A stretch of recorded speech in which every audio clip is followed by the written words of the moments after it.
Bonjour à tous, avec l'aide de Dieu, le Hayom Yom du 7 Menachem Av. Tout d'abord, le Rabbi nous dit qu'il faut étudier le Chumash du jour, le Teilim du jour, le Tanya du jour. Puis, en ce qui concerne l'étude du Tanya d'aujourd'hui, on commence la quatrième partie du Tanya qui s'appelle Igeret HaKodesh. Le Rabbi nous ramène ce que le Rabbi précédent dit en ce qui concerne les deux premières lettres, les deux premiers chapitres qui se trouvent dans cette quatrième partie de Igeret HaKodesh. La première lettre, elle s'appelle Potrim Bibracha. Littéralement, on ouvre avec bénédiction. Et la deuxième lettre, elle s'appelle Katonti.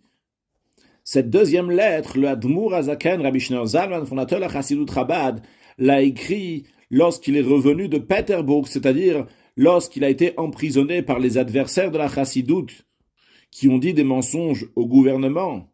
Mais grâce à Dieu, il a été libéré le 19 Kislev Tavkuf Nuntet, 1798.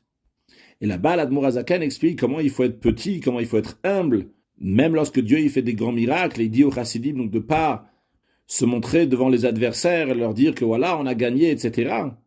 Alors le Hayom Yom nous dit que la première lettre de Igeret HaKodesh Potrim Bibracha, elle a été écrite 10 ans avant la lettre de Katonti.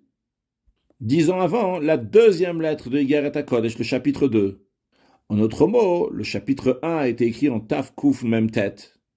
Cette lettre a été écrite environ en 1788 et la deuxième lettre a été écrite en 1798.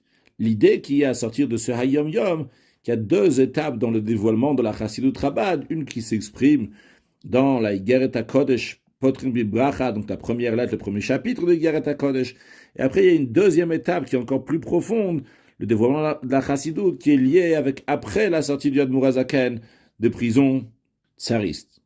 Mashiach Nam en excellent Yom.